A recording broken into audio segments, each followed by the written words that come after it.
Good evening and welcome. Thank you for joining us. This all feels a little strange. It's our first experience at doing webinars. I'm sure lots of people have had their first digital experiences over the last few weeks and months. So I hope that you'll bear with us.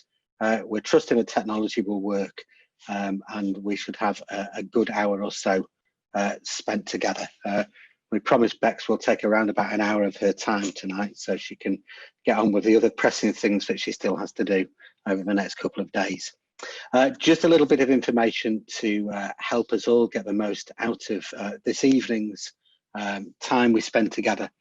If you've got any questions that you'd like to address to Bex specifically, then please, if you just use the Q&A button down at the bottom, and Stephen, our glamorous assistant, will monitor those questions and feed those in when appropriate.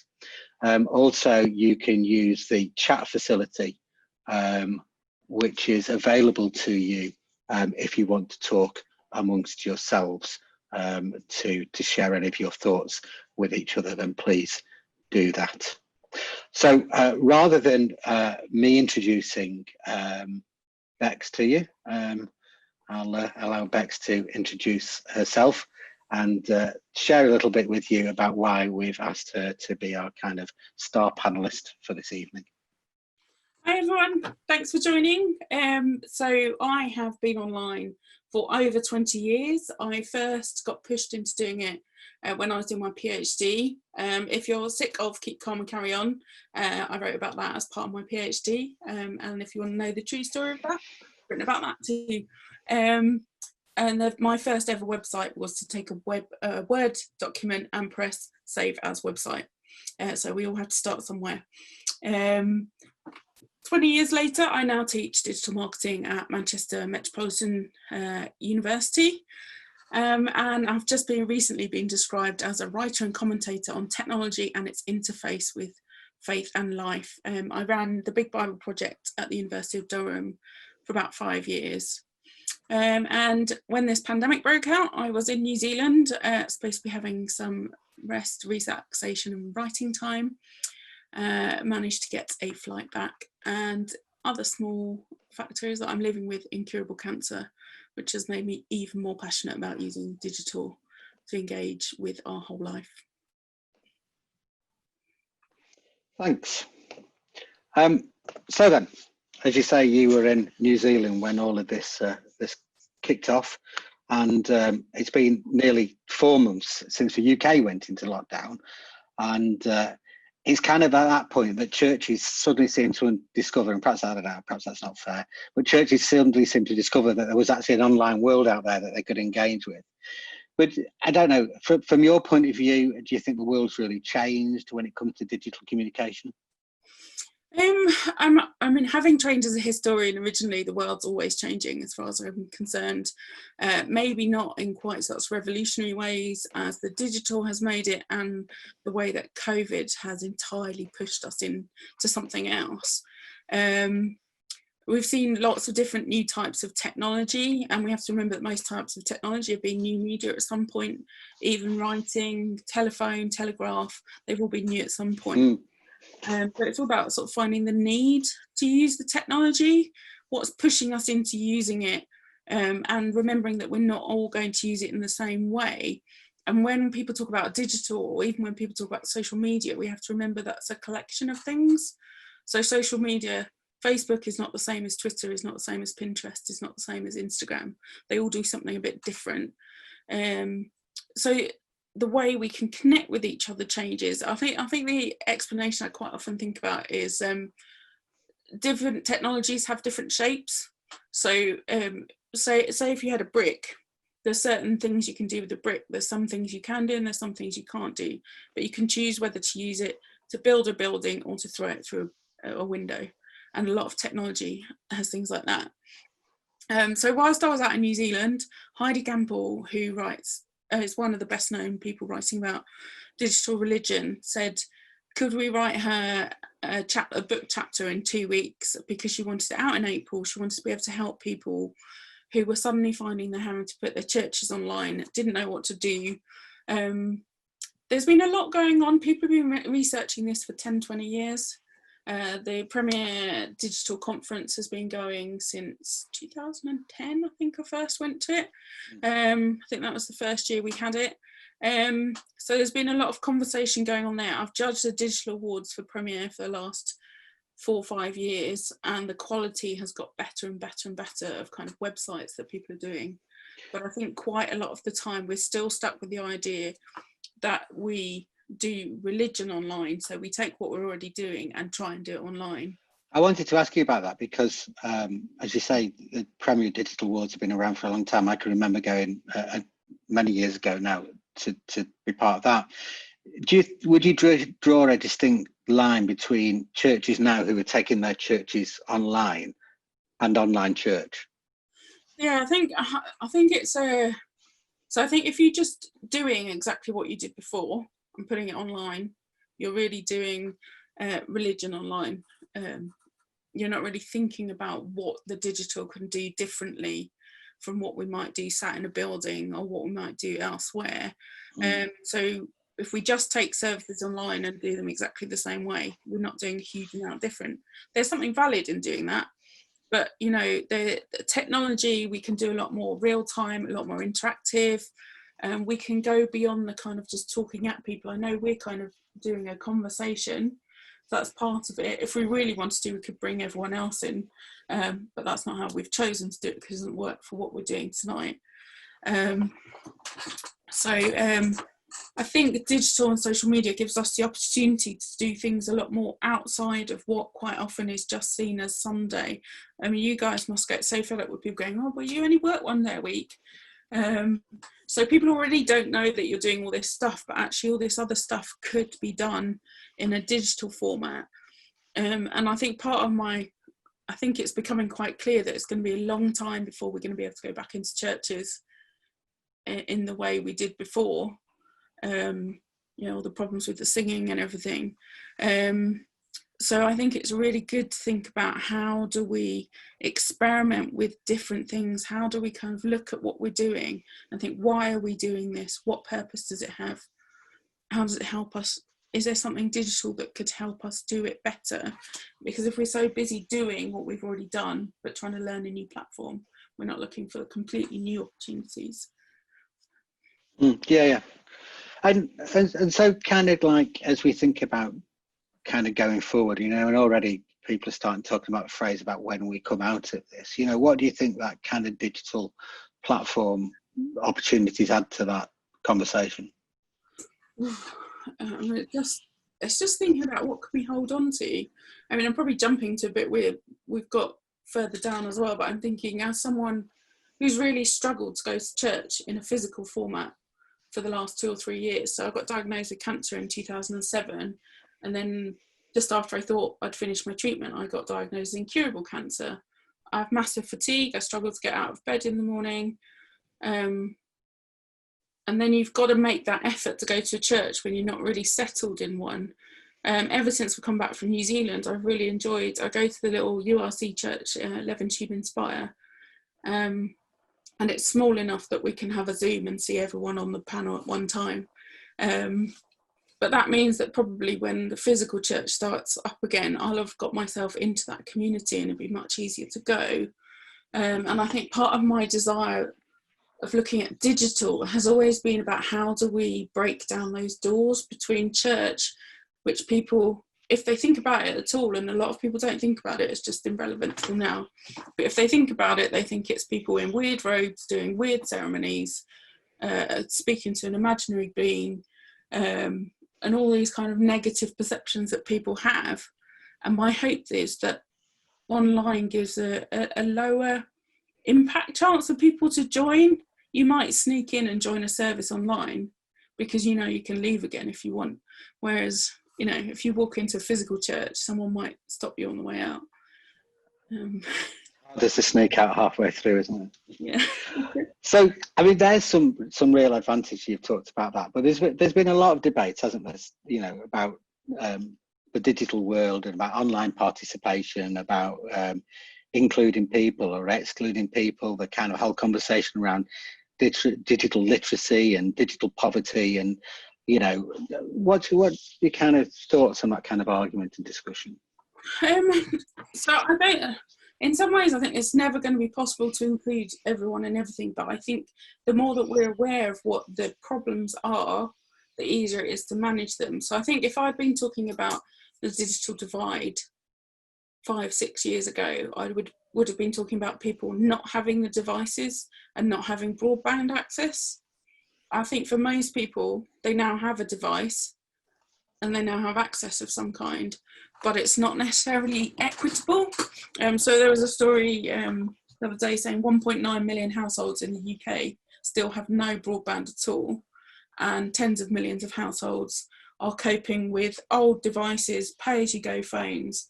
And there was this woman who, her kids are trying to do homeschooling, and she said she gets £100 a week, and instead of £10 a week on data, she's having to spend £40 a week so her kids can go to school. So there's a kind of real challenge going on there, and it's how much can we do to help that. And one of the things I loved seeing was the first week everyone kind of Zoomed and YouTubed their services, and someone said, hang on, a lot of our church members are not online. And by the next week, someone was like, here's how you can do a dial-in telephone service. So sorry if I keep looking the wrong way. I've got 2 screens up and I keep looking away from my camera. It's a very bad habit. But I kind of wanted to give some information from this set of slides. I've just bunged them in the chat, the link, that I use these in teaching a lot. Bear in mind that all the stats that I'm pulling are designed to help people understand about how to do their marketing efforts better. You know, they're the people that can afford to collect this kind of data, so just be aware of that, but it's useful for general understanding. So in the UK, we have got 65 million internet users out of a population of 67 or nearly 68 million, so nearly all of them. 45 million of those social media users, and about a third of those minutes are spent on social media. So you can see where people are spending a lot of time. And I suspect, though, that churches may have quite a large chunk of that small percentage who's not online, who we have to think about. Mobile phone ownership's near universal, mostly smartphones, increasing numbers with smart homes, Fitbits, all those kind of things. I've resisted the Fitbit. I know Stuart's got one. Virtual reality sector is slowly growing. I got given a headset at the last Premier Digital Awards, but I haven't had time to play with it yet. And then I was talking to someone the other day who said they've bought Portal Facebook specifically for lockdown so that they can talk to their parents. It's really basic kind of thing to connect with family. What we're finding, WhatsApp is the most used messaging app in the UK. Okay. Yeah, I'm sure we had an interesting time talking my mum through on Zoom, and I'm sure that's been mirrored across lots of households across the UK during this time. I best be careful because she might be listening tonight. So.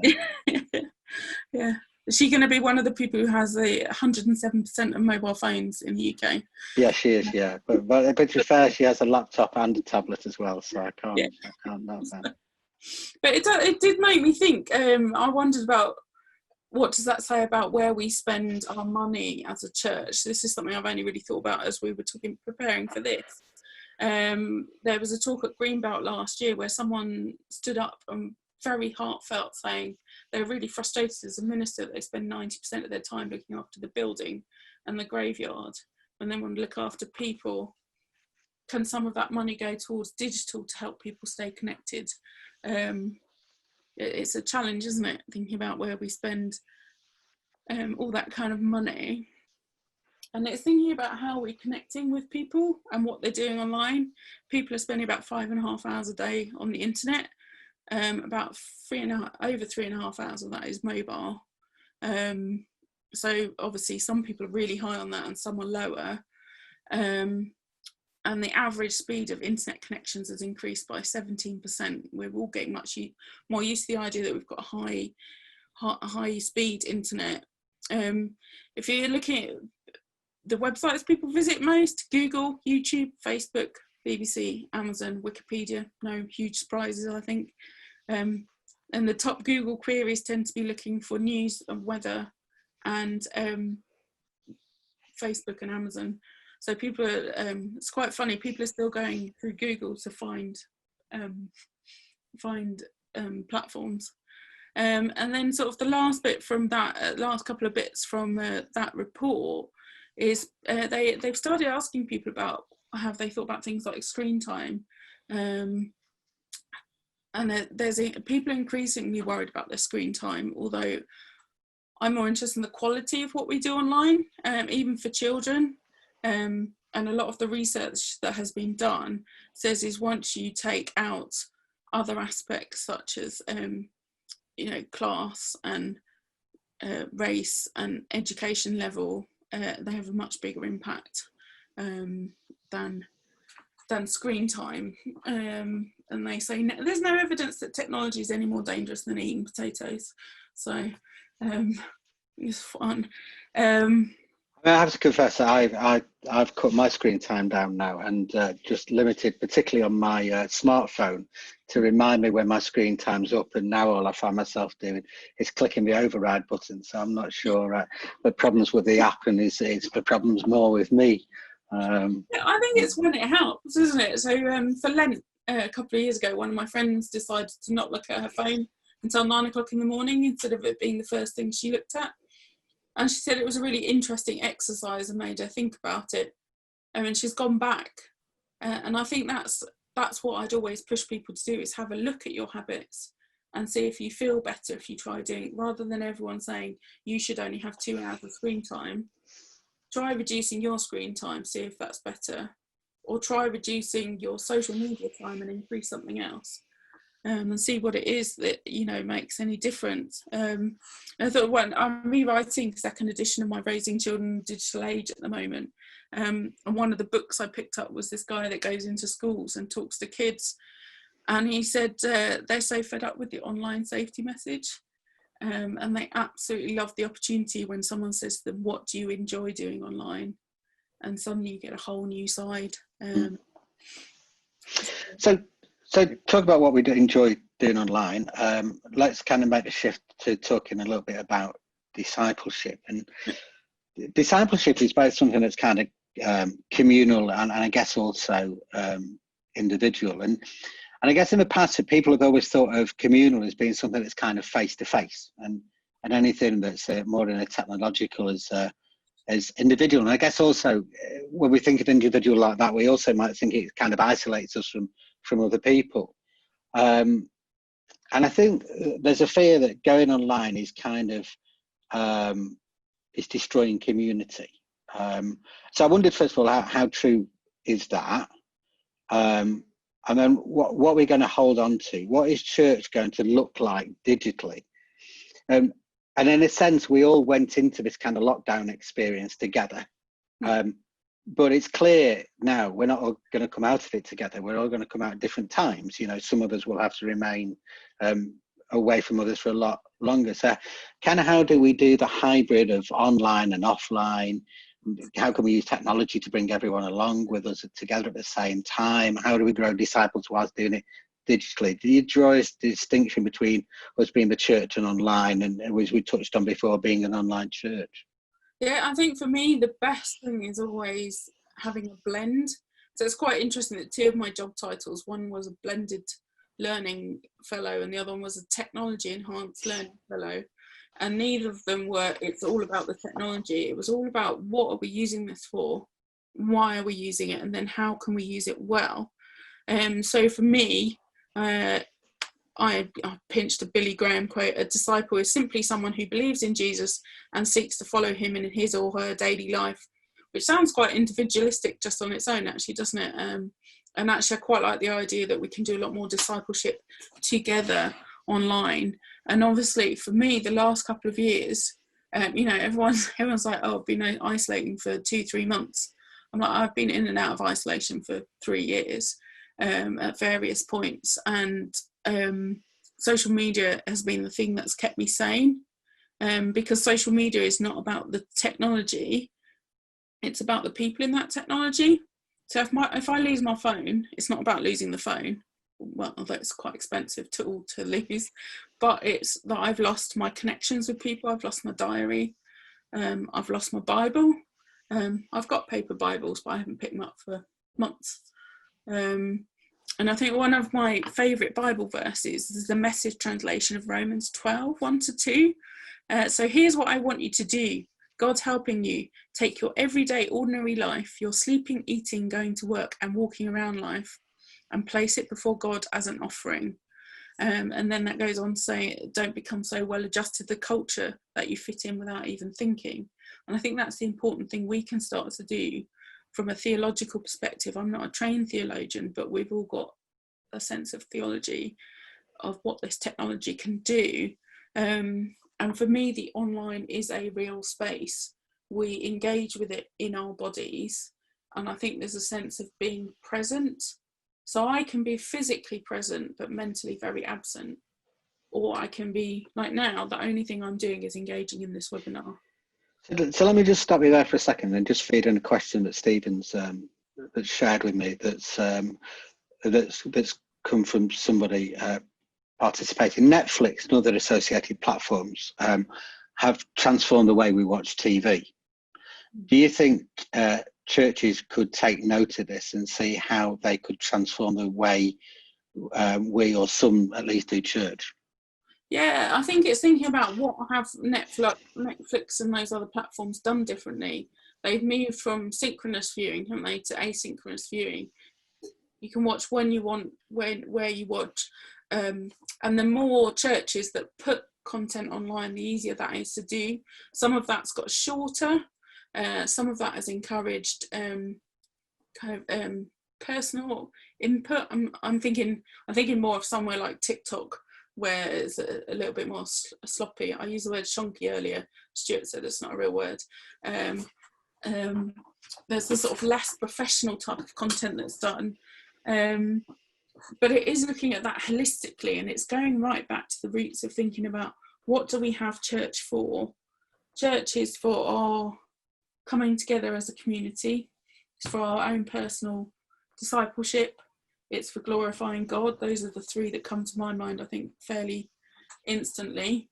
And I think we can do all of that online, playing around with different platforms. And a lot of that is knowing, have you got someone in your congregation that particularly loves a way of doing things, or says, I really love that thing I saw on Netflix the other week. Is there something we can do like that? So in a sense, it's still having that kind of personal connection with people to be able to achieve that. So what do you say then to people who would argue that online space isn't a real space?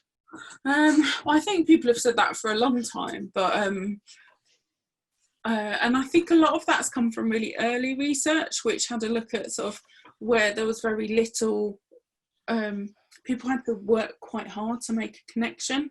I mean, I certainly didn't have as much video content as I do now. But I think if you look at the way things change, what I really noticed as I started using online spaces was it changed the face-to-face conversation as well. So if I turn up at church on a Sunday, instead of that, oh, hi, how's your week been?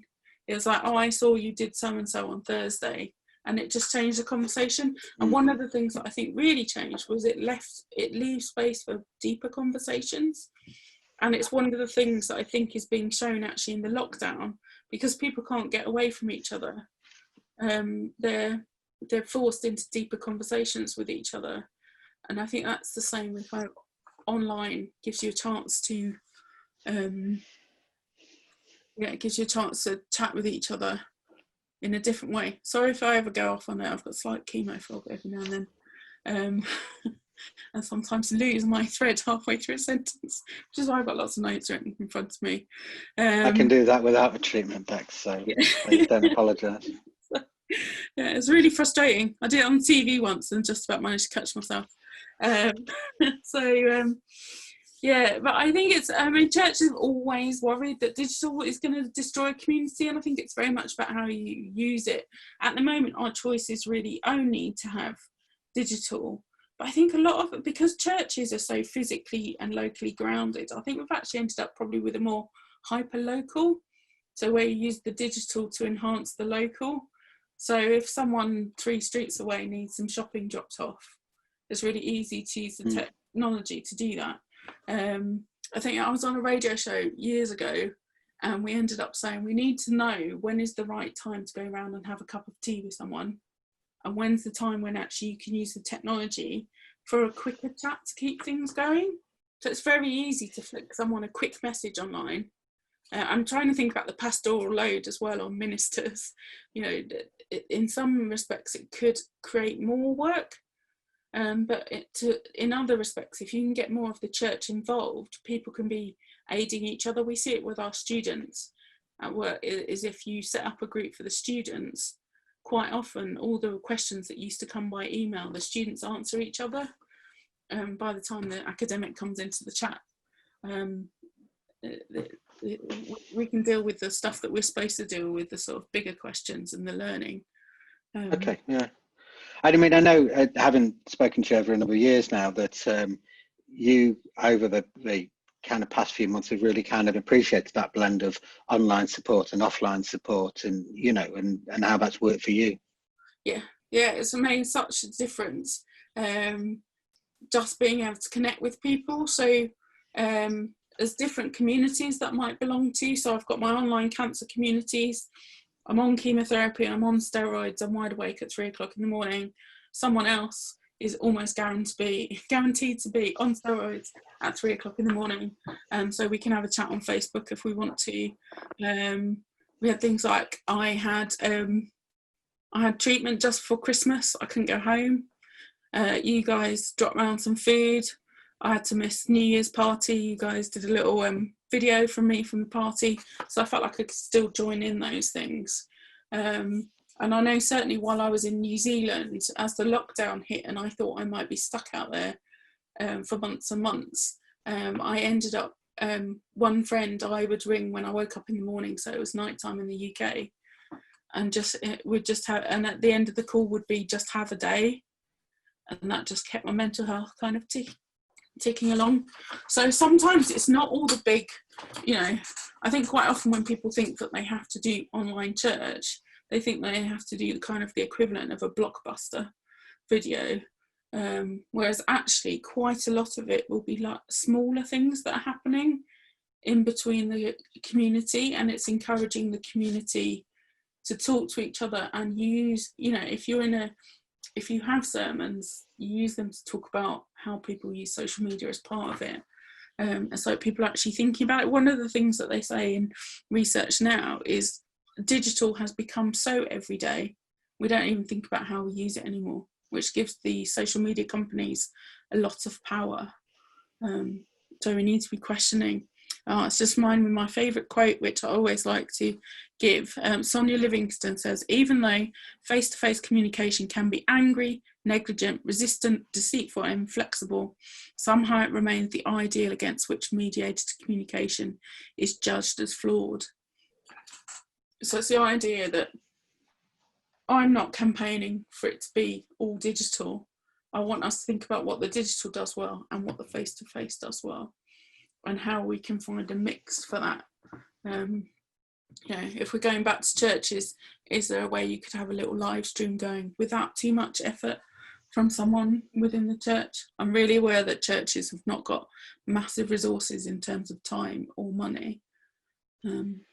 Thinking a bit more about discipleship, you know, there's a common phrase around being Christian is involved in sort of three things: faith or belief, being part of a faith community, and then what we do, so what our habits or our practices are as disciples. And so first of all, just thinking about behaving and talking a little bit about our inner and outer habits or disciplines that are part of forming faith. And Chris Rogers, who is heads up a kind of We Are Making Disciples movement, it talks about outer being the demonstration of Jesus, sharing our faith, praying for the sick, service to the poor, meeting of needs, generosity, fighting injustice, holy living. So that kind of are like our outward behaving, and our inner is kind of like our Bible study, our prayer, how we meditate on God, worship, sacrament, fasting, seeking forgiveness, reflection, fellowship, submission, that kind of thing. How can a digital environment help with those? Sometimes it might provide new ways of doing things. Quite often it's new ways of old things, which is kind of where we started, wasn't it? And a lot of digital will actually amplify pre-existing culture, although it can shape it as well. What it offers and what you're prepared to expect, I guess, might change with your theology. One of the big debates, anytime we ever put it up on Big Bible online, was the concept of doing communion online. I have no idea where the URC fits on here. I grew up in a Brethren church where it's very much a symbolic thing. And part of my argument is apparently in Australia, radio stations have done bread and wine on the radio for years. So it feels a bit like that. But if you believe in transubstantiation, you're never, ever going to accept that you can do communion online. I think it's fair to say that that's not a central part of URC theology, if there is a if there is a collective URC theology. It doesn't fit that. So it's so that and tweeting in church are the two that always got things going. So people thought that tweeting in church was disrespectful to other people, whereas for me, because I was very used to using Twitter, it was a really useful note-taking thing. But of course, it changed the dynamic of the conversation because I was moving it outside of the room, and then I might get a response from someone else. So instead of just listening to the preacher, I've got a potential other conversation going on as well, which is what we said about the chat on the side. But it has given new opportunities. So sorry if I use a lot of them are quite anecdotal, but it is backed up by a lot of research. YouVersion, the free online Bible, is in multiple translations and streams huge amount of content. Lots and lots of people download it. Over the lockdown, I've actually discovered the joy of doing Bible study with other people via YouVersion, which I'd not done before. Kind of keeps you on track. I've got a prayer app which reminds me of 5 people to pray for every day. So there's sort of something quite powerful going on there. And my sense is that online, we're really just thinking about discipleship. So what at Durham, I described a digital disciple as someone who seeks to live out their biblically informed Christian faith online, whether dipping their toes in or fully immersed in the increasingly mobile and interactive nature of the digital space. So you can do your praying on the go. There's questions about whether, is that taking over something else you would have done? Is that taking over quiet time? But then you can also, in a less holy idea, I've used Pokemon Go for the last 3 years to get myself out of the house every day, because I have to get to a nearby Pokestop and catch Pokemon every day. So even if I feel rubbish, it makes me get out of the house. And I think it's important to think about how does it change us and our practices, and also what does that look like to other people. You know, I said earlier, lots of people are not even thinking about church. The only Christian a lot of people will ever see is us in their social media spaces, potentially face to face. So what do we show? And that doesn't mean that I have to be I'm actually trying to challenge the kind of Instagram idea of everything being perfect all the time. I posted yesterday, my mental health is really, really struggling at the moment, and my medication is just about to be upped. And people said, thank you for being so authentic. So I think vulnerability and humour are the two things that really get people to connect with you online. I think you have to be really careful with the vulnerability. You have to think about who you're sharing that with. I've been very public about my cancer and my mental health. So, that kind of goes. And it's also thinking about the two-way nature of all of this. So what I find quite interesting is the idea is that I have a prayer app so I can pray on my own. I have a Bible app so I can remember to read the Bible on my own if I want. These are just digital versions of what people have done for years anyway. Bible study was seen as a personal thing. And actually, the app has now added that communal element back into it, which is more like what people used to do before. And I think it's finding the right version of things. So I think back to the question that came in about Netflix, and quite often, like when Facebook first came out, people tried to create a Christian version of Facebook, And we're like, hang on, why do we want a separate space? And it's so just kind of building on it. We've had a question being asked. So it's an appropriate time to ask it. Isn't there a danger there that churches that do not use online content will be seen as less than other churches? That is a good question. But I think I've said for quite a long time, I think we have to ask ourselves, what do we miss out on by not participating online? Who are we not reaching? Are we creating a kind of space for ourselves that other people can't access by doing that? On the other hand, we can push against what the world is doing. And I know some Christian retreat centres are advertising themselves as kind of Wi-Fi free places that people can go and have a break from everything that's going on.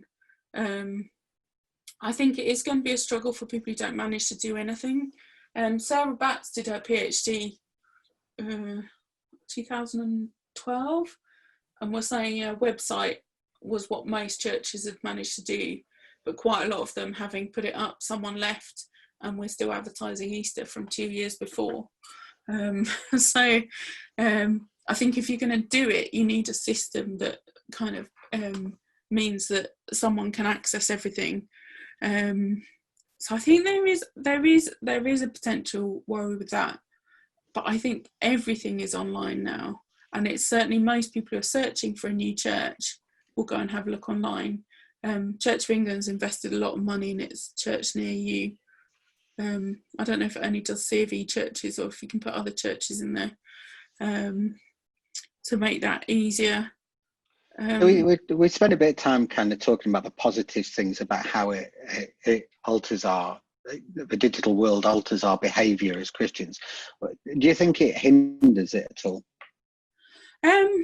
Can do. You can end up being distracted and end up running out of time for things. I know this morning I was really struggling and I looked up and I spent a whole hour just scrolling through stuff. But I think that says more about my head at the moment. So you might be missing out on times for prayer or quiet contemplation because you've just got in the habit of picking this up because it's so nearby. So I think thinking about that could be quite useful. One interesting discussion we had at Durham was about how we see the Bible. And there's a notion that if you have the Quran on your phone, it has to be in the right place to give it its right reverence as a spiritual text. Whereas we tend to have, I've got 10 different apps that have got the Bible on it, and we just bung it somewhere in the middle of all the rest of it. Is that a good thing or not? I like to think that God, while he's awesome, that makes him more relatable, so I like it.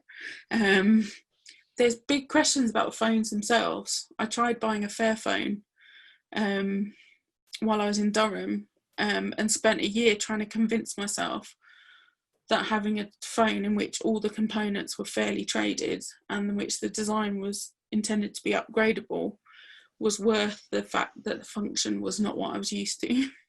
And I'm afraid after a year I gave up, which means I just have a whole guilt complex about the amount of Macs that I own. But it's a real question, and one that I've seen people where we've been talking about Black Lives Matter and things. Someone was saying, I don't know if you saw the Yorkshire Tea and the PG Tips both saying, we don't support. We're taking our time to think about what we're going to say about Black Lives Matter, and someone said, let me just go and check what their policy is about, fair trade. But yeah, it's really easy to focus on the negatives, but my joy is in looking for the opportunities. To-do lists which take things out of my brain, prayer app that reminds me to pray, gets me out walking, connects with people, and I feel like I can do quite a lot of practical good, even just through my phone, with things like food banks, social justice stuff. I'm trying to move beyond the collectivism. We'll come in a moment. We'll come back to just thinking a little bit about belief, because I think there's some important questions to ask about belief. But can we perhaps just ask a question from Richard here about how public is network church? Stream services accessed only by existing congregants are then not put up on a website, could be less public than the building, perhaps? Yeah, so are we saying sort of where there's an audio or video recording put up, but it's not publicly available? Yeah, I think that's the gist of the question. Yeah. I mean, I guess that gives accessibility to people who haven't managed to come. My brother's church in Bournemouth has live streamed for a long time, and they tend to have about 50 people on the live stream, as well as about 200 odd people in the actual church. And quite a lot of them are parents looking after the kids, or people who are ill. And I guess people again have got to think about what you want, because in a lot of respects the church is supposed to be an open building, isn't it? That people can come in, anyone can come in and sit and listen. And so you don't want too many sermons where there's lots of in-jokes and things like that going on. And there's the equivalent of that online. There's a little bit of overlap, of course, with kind of privacy and concerns about having kids' faces online or anything like that. My brother's church deals with that by having one whole block. It says if you sit in this block, you'll never appear on the video. So it's really clear. It's kind of opt-in, opt-out system. I think there's some really good things for us to think about as we kind of, get to the stage where we do think about moving out of a lockdown situation, and when churches are about to meet and how we can meet together. And a question that we've been asked is, what role should a or the URC or another denomination having facilitating enabling this kind of digital, it says this sort of thing, I think it's meaning kind of digital technology. Will it require a structure or a culture change, or should it be more about local initiatives where there's kind of more of a need? Is it more of a kind of contextual element? I think that contextual makes sense, but I think it's quite hard probably to do. I suspect the areas which need the biggest help are probably the most deprived areas. And so if you put all that pressure on the local area to make all the changes, then that's going to be really hard to do. So if there's more of a national sense to it, and it kind of reminds me of Krish Kandiah when he's done his Home for Good thing, where he says only one family adopts the child, but the entire church agrees to support the family, and that has included the members of the church contributing towards a bigger mortgage for the house so they can have a space to take a child in. So I think we maybe need to think about it more like that, is how can we as a kind of national body, I think it's not forgetting about local initiatives, so asking people what they're already doing and doing well so we can capitalise on that, but then seeing if we can share those examples. So another question we've been asked, which is kind of really a follow-up to what you've just been saying there, is how do you encourage churches to embrace digital technology that may be resistant and want to continue doing things the old traditional kind of way? Yeah, I mean, it's interesting because I think seeing a need for something is when you finally get it. I did and coronavirus has been a pretty big need that's pushed lots of resistant people into it. I thought there's this. I saw this week that apparently the Alpha course has never considered doing it online. Right. Okay. They've pushed it online and they've had 3 times as many people do it, and I've only had like 2 dropouts out of 1,500 people or something. So sometimes having a go at stuff is the best way of doing it. I think what we've tended to talk about in educational settings is a community of practice. So finding other kind of buddies to do stuff. And one way you can do that is trying to still do it while things are not locked down. There's this thing called social media surgeries that I've quite often encouraged churches to do. They work really well physically. I think we can find a way to do them online as well, which is, say you know how to set up a Facebook profile, but this person doesn't. They get paired with you and you show them how to do that. Mm-hmm. But there's something else you want to learn how to do. That person doesn't know it, but someone else does. So the surgery, you normally have people who say, I can help people with Facebook, Twitter and Instagram. There's a triage nurse at the front who people come in and they block you in. But you could fairly easily do that online. It's been fascinating watching Zoom as people got more comfortable, but you can hear people saying, oh, press that button at the bottom, press the 3 thingies. And I think part of it is being comfortable with the fact that it doesn't all have to be BBC polished level as well. I think as somebody who was using Zoom before, the most embarrassing thing is when you're halfway through your answer and you realise you're still muted, and you think that's really the basics, isn't it? As we think a bit more about discipleship, and we think a bit about belief, I just want to explore a little bit about belief in an online environment. And I think one of the fears of some church leaders is about there's less control on what everybody's ideas are, because all of a sudden everybody's ideas become equal, don't they? And the internet, is full of rubbish. And if you're a church leader and you can't control the internet, you've got to accept that people will take different views. So how would you foster belief online? And I guess that question comes to a point of saying, more importantly, how can you protect people online? Yeah, I mean, part of it is the idea life's not risk-free. So going online is never going to be risk-free either. So you can't necessarily make online space any safer than offline spaces. That doesn't mean it's a free-for-all. But as a real space, it brings its own kind of pros and cons as from offline, but also some new ones.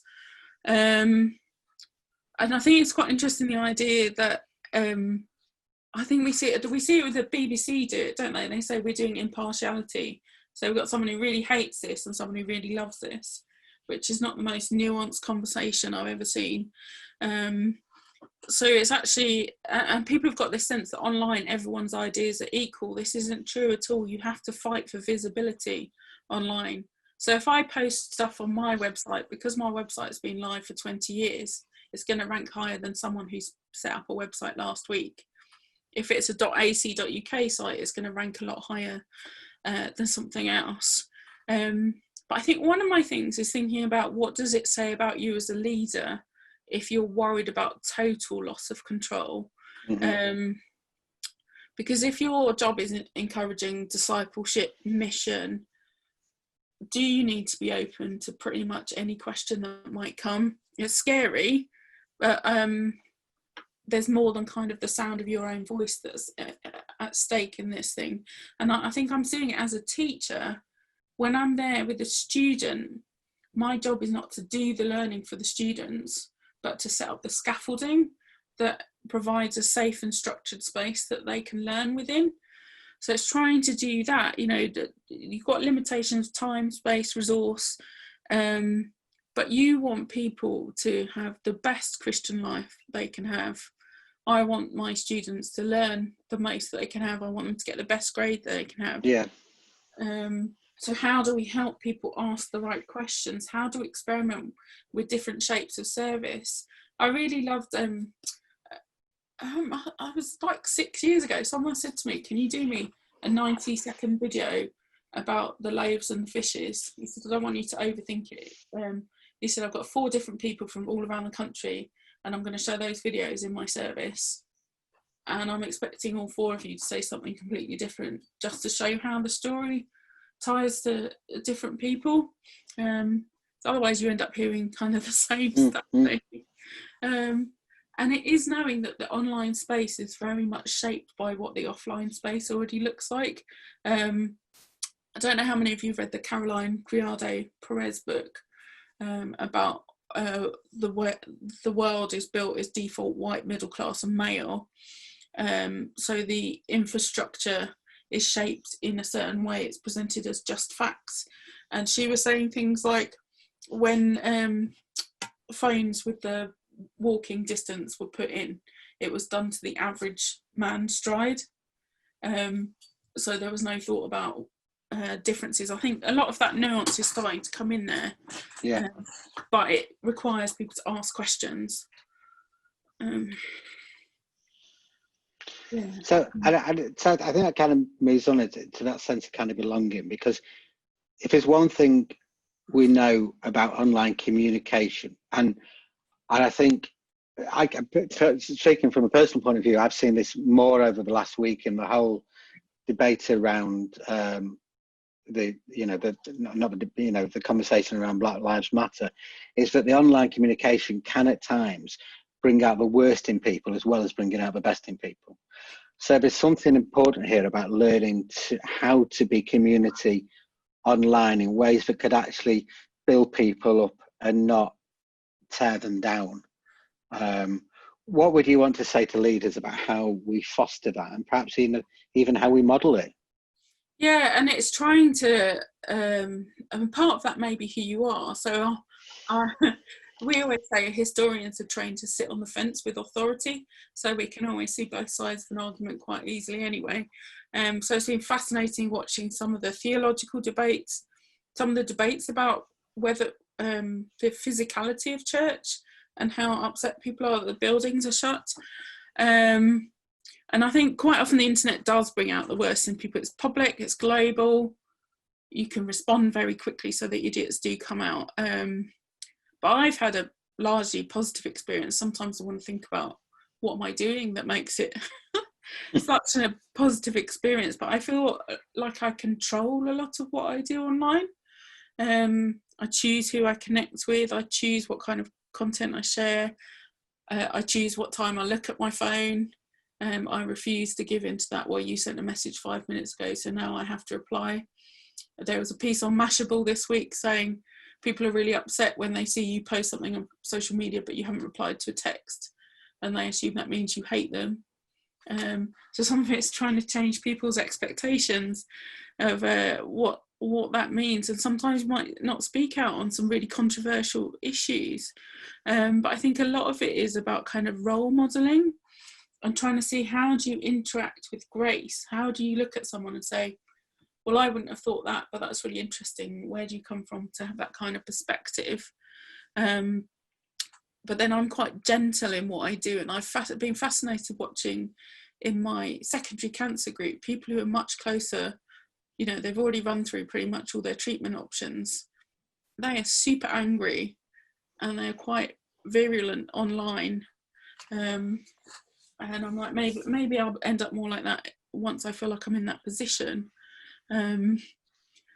But, you know, there's a real chance to do things there and to do things a little bit differently. One of the stories I loved from Big Bible was about at a church school. So obviously lots of C of E churches are right next to schools, aren't they?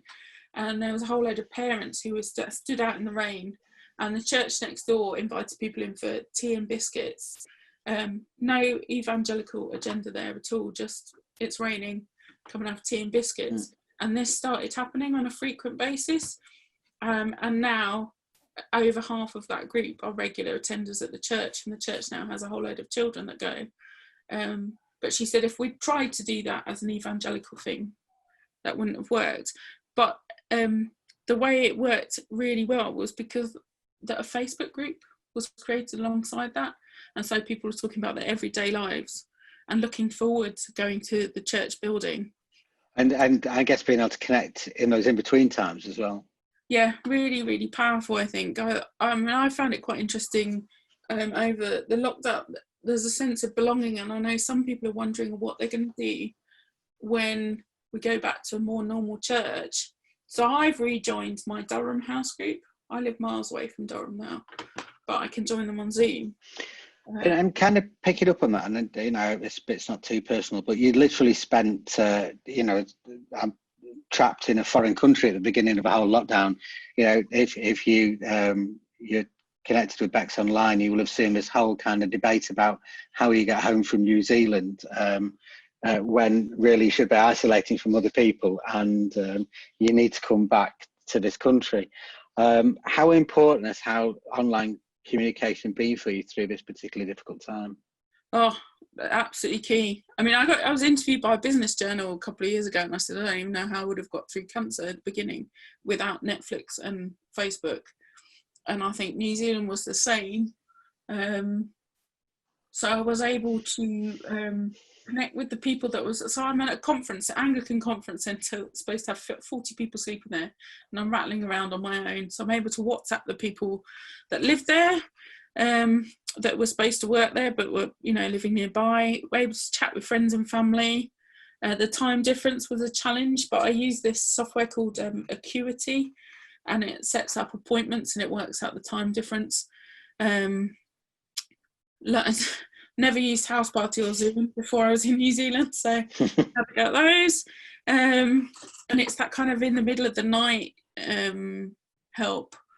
And some of that is based on an understanding. So the friend that I was talking to every day, we had a deal that if I was really struggling, I could call the phone at any time. So it turns all the other sounds off apart from the ringer. So saying, if you have a really bad time, wake me up. That's fine.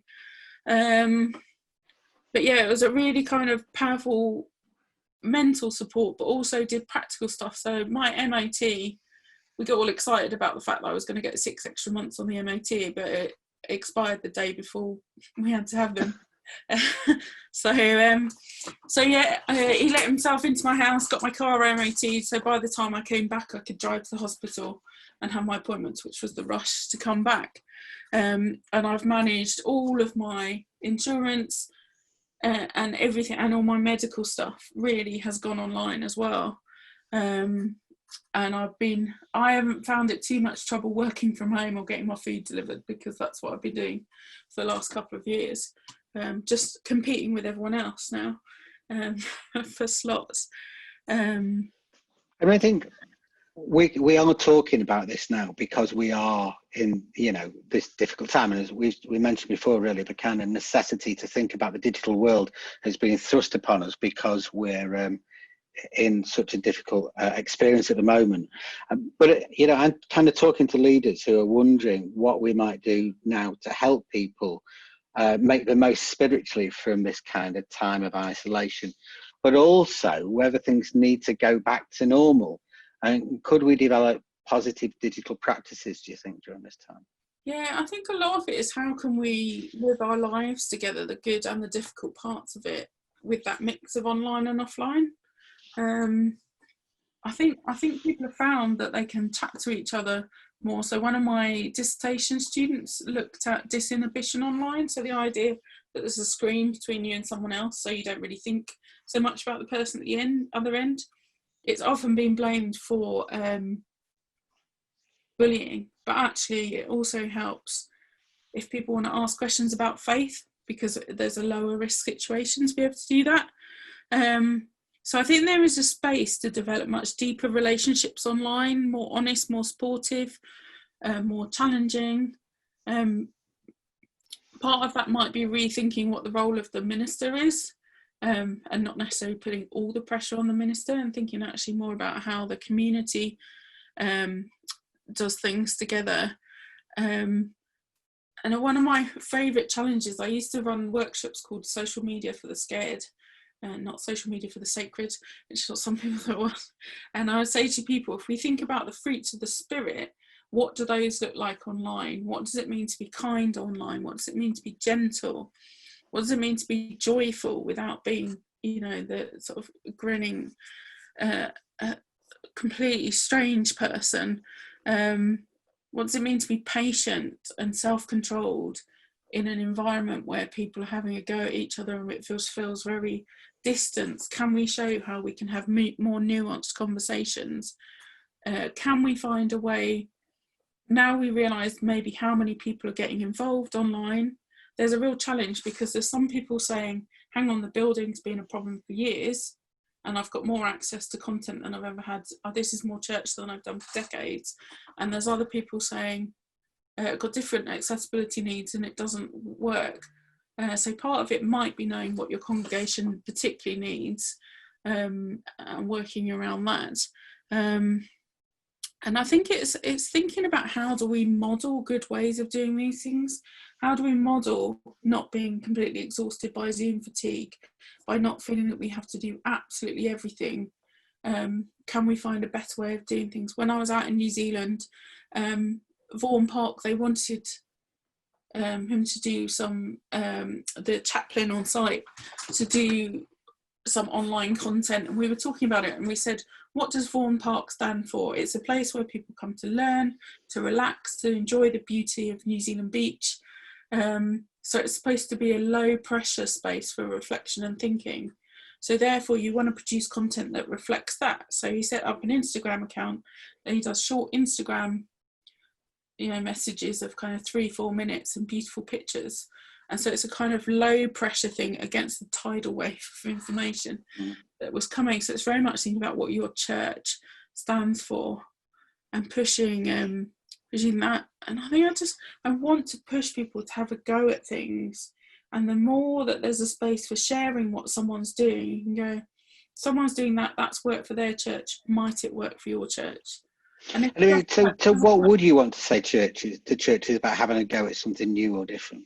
I think you know, try it. The kind of Nike slogan, just do it. Try and find time to experiment. Maybe pick a low risk thing. Don't worry if it goes a bit wrong potentially. You know, you're not going straight onto the BBC and doing a big thing. I think people really like it when you kind of say, do you know what, we're having a bit of an experiment with this. Let's see if this works or this doesn't work. Students kind of do the same. But I think I want people to look at how we can use the online for more of a 24/7 engagement. So how do we get churches to be the place where we develop our discipleship, and then when we go out online, we may be doing some of our discipleship online, but we're kind of witnesses.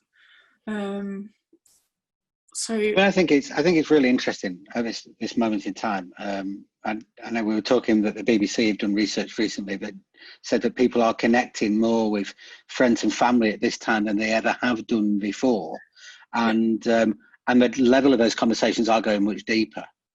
And especially interesting when we combine that with some, you know, I think about 5 years old now, research done by the Evangelical Alliance that said that Christians say that the biggest factor about them coming to faith was not the minister, the church leader, but was a friend.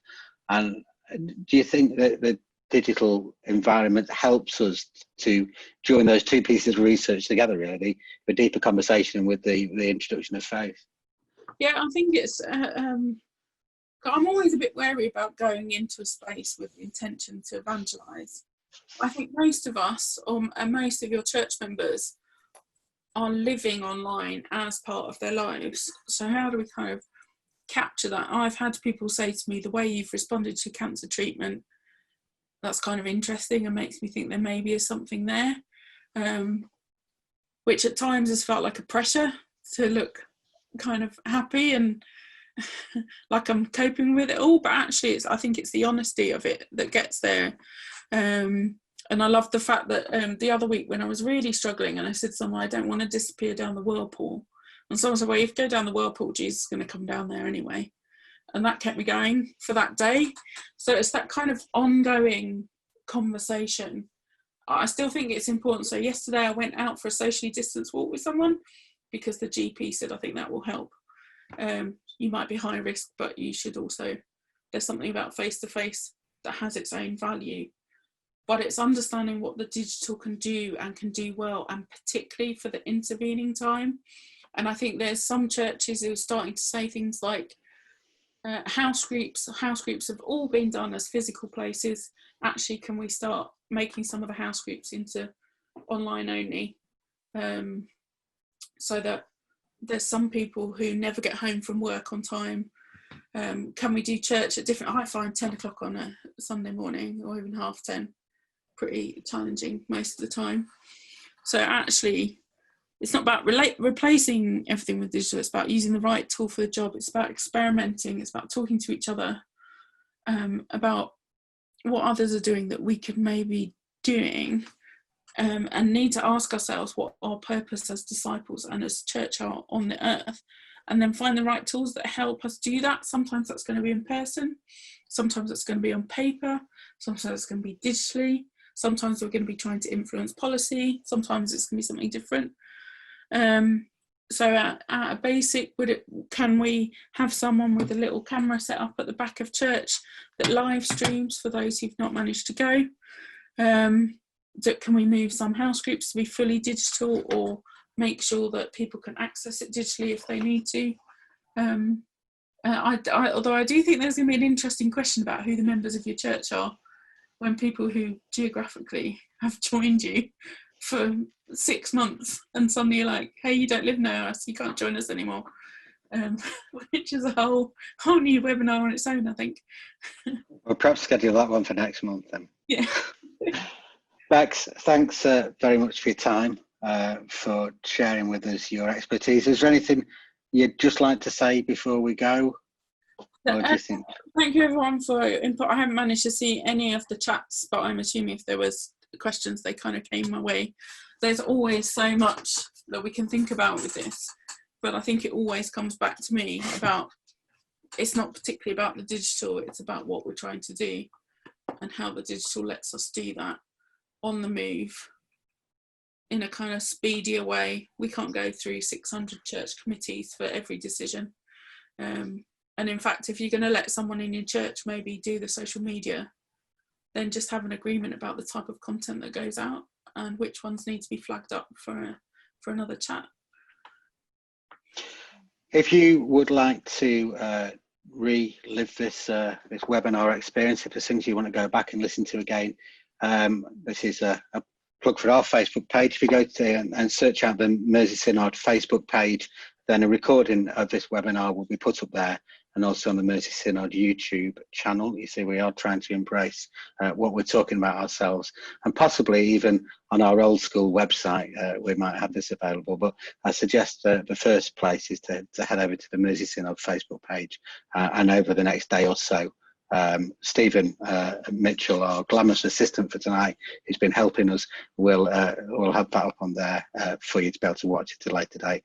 Thank you to your participation, but thank you mainly to Bex for sharing the time with us tonight, and we'll let her get back to completing her articles for the Church Times, or at least having a sleep anyway. So thanks very much for the time that you shared with us tonight. Thank you, everyone. Thanks now. Bye-bye. Good night.